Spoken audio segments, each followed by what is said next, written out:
सांग माने विवाह परे पुअटी जदि माँ कथारे परिचालित हुए ताहले स्त्री मन दुख करे आ घरे अबा परिवार रे सर्वदा अशांति एवं कलह लगी रुहे। आ जदि स्त्री कथारे परिचालित हुए ताहले माँ मन दुख करे आउ ए दुनिया कुहे पुअटी माइप बोलिया होईगला।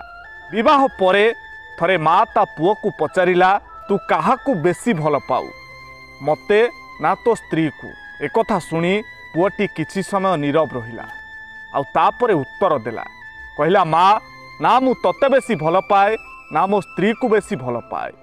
काहाकू बेसी आउ काहाकू कम भल पाए से कथा तो मु जाने ना हेले मु तते जेतेबेले देखि दिए सेतेबेले मो स्त्री कथा भूली जाए आउ मो स्त्रीर स्नेह प्रेम भल पाइबा और जत्न को देखिले मोर तू मने पड़ जाऊ माँ।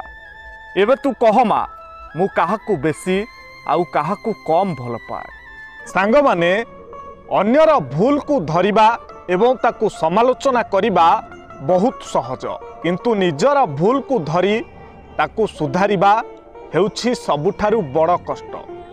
वेद पढ़िबा बहुत सहज किंतु जेउ दिन आपण अन्यर वेदना को पढ़ी पारिबे मने रखंतु आपण बुझीजिबे जे आपणक मनीष जन्म सेई दिन सार्थक हैला।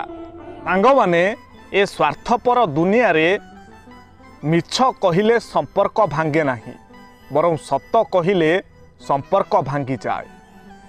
एमिति काहींकी जानिछंती काहींकी ना एठी मिछ को जेते धीरे कहिले भी समस्ते अति सहजरे विश्वास करि नियंती आ सत्य को जेते जोरे चिल्लेकी कहिले भी केही विश्वास करंती नाही। आउ एठी मिछ एइथिपाई बिक्री होई जाए काहींकी ना सत्य को किणिबार औकात एठी प्राय समस्तंकर न थाए किंतु मने रखंतु सत्यर शिखा धीरे धीरे जलिले भी ताहा शेष पर्यंत सेमिति जलु थाए आ मिथ्यार शिखा जेते हुतुहुतु होई जोरे जलिले भी ताहा मात्र किछि समय पाई। कथा मोर विचार आपण मानकर।